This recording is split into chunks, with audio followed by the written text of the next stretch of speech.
আসসালামু আলাইকুম। আমরা আজকে আপনাদের সামনে একটা ভিন্নধর্মী ভিডিও নিয়ে হাজির হয়েছি। আমরা সাধারণত আমাদের এই ইউটিউব চ্যানেলে কোনো ধরনের বিজ্ঞাপন দিয়ে থাকি না। কিন্তু আজকে বাধ্য হয়েই এই বিজ্ঞাপনের ভিডিওটা আপনাদের মাঝে প্রকাশ করছি।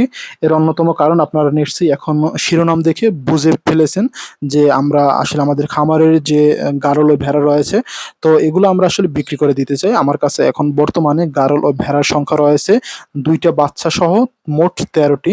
২ টা ভেড়ার বাচ্চা রয়েছে আর মোট ১৩ টি আ আপনার গারল ও ভেড়া রয়েছে। এর ভিতরে ২ টা বাচ্চা বাদ দিলে আপনার ১১ টা রয়েছে অ্যাডাল্ট। আর ৩ টে রয়েছে এর ভিতরে গারল আর বাকি আ বাকি রইলো আপনার ৮ টা। এই ৮ টা হলো ভেড়া রয়েছে। এর ভিতরে আপনার আমি যদি টোটালটা বলি, এর ভিতরে ৩ টে হলো গিয়ে গারল, ৩ টে হলো ২ টা পাঠি আর ১ টা হলো পাঠা।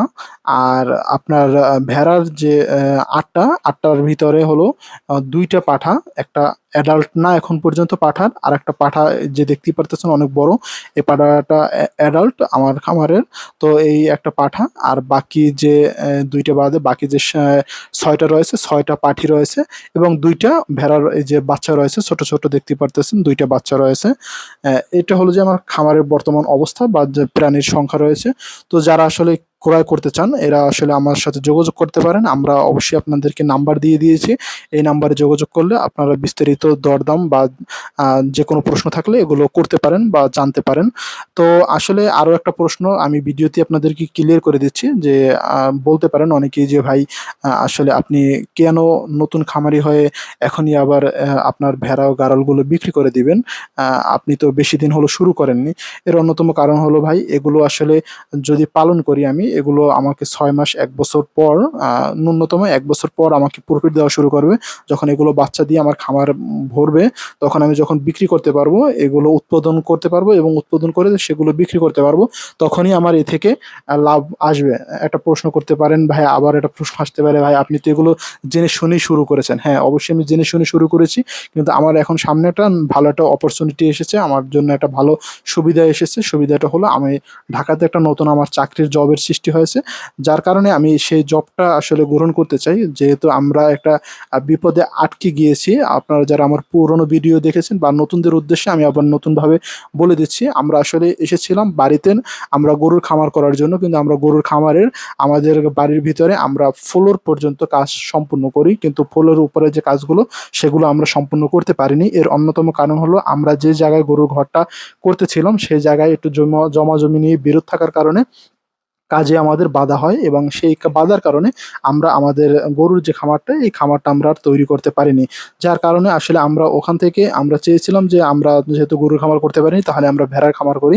এই জন্যই আমরা আসলে ভেড়ার খামারটা করা এবং এই ভেড়ার খামারটা যে করা এখান থেকেই আসলে আমাদের এখন আবার নতুন সুবিধা আসার কারণে, নতুন অপরচুনিটি আসার কারণে আমরা আসলে এটা ছেড়ে দিচ্ছি। যেহেতু আমি একা বাড়িতে, আমার অন্য কোনো লোক নেই যে নয়তো আমি যদি চাকরিতে যেতাম তাহলেও আমি এগুলো লালন পালন করতাম অন্য লোক দিয়ে। কিন্তু আমার অন্য কোনো লোক না থাকার কারণে আমি আসলে এগুলো বিক্রি করতে বাধ্য হচ্ছি। তাই আপনারা যারা ক্রয় করতে চান অরিজিনালি তারা অবশ্যই আমার যে নাম্বার দেওয়া আছে এই নাম্বারে অবশ্যই যোগাযোগ করবেন। এবং আপনারা আরো একটা বিষয় দেখতে পারতেছেন যে আমার যে খামারে যে ভেড়া ও গাড়লগুলো রয়েছে এগুলো আমি লোম কেটে দিয়েছি। যার কারণে আপনাদেরকে এগুলোকে দেখতে একটু শুকনো দেখাতে পারে। তো এগুলো আসলে শুকনো না, এগুলো সম্পূর্ণই ঠিক রয়েছে। আপনারা আমার পূর্বে ভিডিওতে দেখতে পারেন যে এদেরকে আমি লোম কেটে দিয়েছিলাম। কারণ এই বৃষ্টির সিজনে যেন এদেরকে ভিজে এর লোম পানিগুলো যেন তাড়াতাড়ি শুকিয়ে যায়। আর লোমের ভিতরে যদি পানি থাকে তাহলে তাড়াতাড়ি শুকাবে না। দেখতেই পারতেছেন সামনে যে ভেড়াগুলো রয়েছে এগুলোর লোম কাটা রয়েছে। আর আমি তো খামারের যে কি রয়েছে আমি তো আপনাদের বিস্তারিত বলেছি। এবং যারা যদি আপনারা কেউ যদি এগুলো যে ভাই আমি গারল যে আপনার ৩ টে রয়েছে আমি শুধু আপনার গারল ৩ টে নিবো। আপনারাও আমার সাথে কথা বলতে পারেন বা যারা শুধু ভেড়া নিতে চান তারাও কথা বলতে পারেন বা ২ টা ১ টা যদিও এরকমেরও লাগে আপনি যেভাবে আপনারা ক্রয় করতে চান আমি আসলে সেভাবেই ক্রয় করতে চাই। তো যদি আপনারা কেউ ক্রয় করতে চান তাহলে অবশ্যই যোগাযোগ করবেন এবং যেকোনো প্রশ্নের জন্য অবশ্যই যোগাযোগ করবেন। তো আজকের এই ভিডিওটা আসলে বেশি লম্বা করব না। আর আমি অবশ্যই আপনাদের সামনে ব্যাখ্যা দিয়ে দিলাম যে আসলে আমি কেনই বা বিক্রি করব। এগুলো ছাড়া আর আপনারা যারা নতুন উদ্যোক্তা রয়েছেন তারা অবশ্যই এগুলো ক্রয় করে নিতে পারেন। কারণ আপনারা জানেন আমি পূর্বের ভিডিওতে দেখিয়েছিলাম বা অন্যান্য আপনারা ইউটিউবে ভিডিও দেখতে পারেন আরও সার্চ করে ভেড়া আসলে সবকিছুই খায় ঠাল পালা, হ্যাঁ আপনার ঘাস আমাদের অঞ্চলে বন্যলতা বলে একটা যে লতাটা আসলে কোথাও কাটলে আমরা দিয়ে দিই, রসটা দিয়ে দিই যেন রক্ত থেমে যায়। তো এগুলো আসলে এরা খায়, এরা সব ধরনের খাবারই খায়, অনেক সময় শুকনো পাতাও খায়। তো এদের খাবার নিয়ে তেমন একটা টেনশন নেই। আমি যেমন এই বৃষ্টির সিজনে আপনাদেরকে দেখিয়েছিলাম, আমি এদেরকে ঘাস কেটে দেই এবং বাহিরেও এখন বের করি। তো ঘাস কেটে দেই, বরফ পাতা দেই, মেহগনি গাছের পাতা দেই, ডালের ভুসি দেই। তো এগুলো আপনি দিলে তাহলে আপনার এগুলো আ খাওয়ানো বা চড়ানো এগুলো কোনো বিষয় না। আপনারা যদি আবদ্ধভাবে পালতে পারেন চান তাহলে পালতে পারবেন। এই যা দেখতে পারতেছেন আমি এগুলোকে আমার বাড়ির মধ্যে আবদ্ধভাবে পালন করতেছি আসলে। আমার বাড়ির ভিতরে তেমন কোনো ঘাস নেই। কিন্তু আমি যে ঘাস কেটে এনে দেই, বরফ পাতা দেই, এই যে মেহগনি গাছের ঠাল রয়েছে, ঠাল খেতে দেই। তো এগুলো দিয়েই আসলে এদেরকে লালন-পালন করা যায়। এদের জন্য আলাদা কোনো যত্ন বা বিশেষ কোনো খাবারের দরকার নেই। এই যে গাড়লগুলো দেখতে পারতেছেন, গাড়লটা লোম ছাটা দেখে ছোট দেখাচ্ছে। তো সকলের যোগাযোগ করার জন্য অনুরোধ রইল।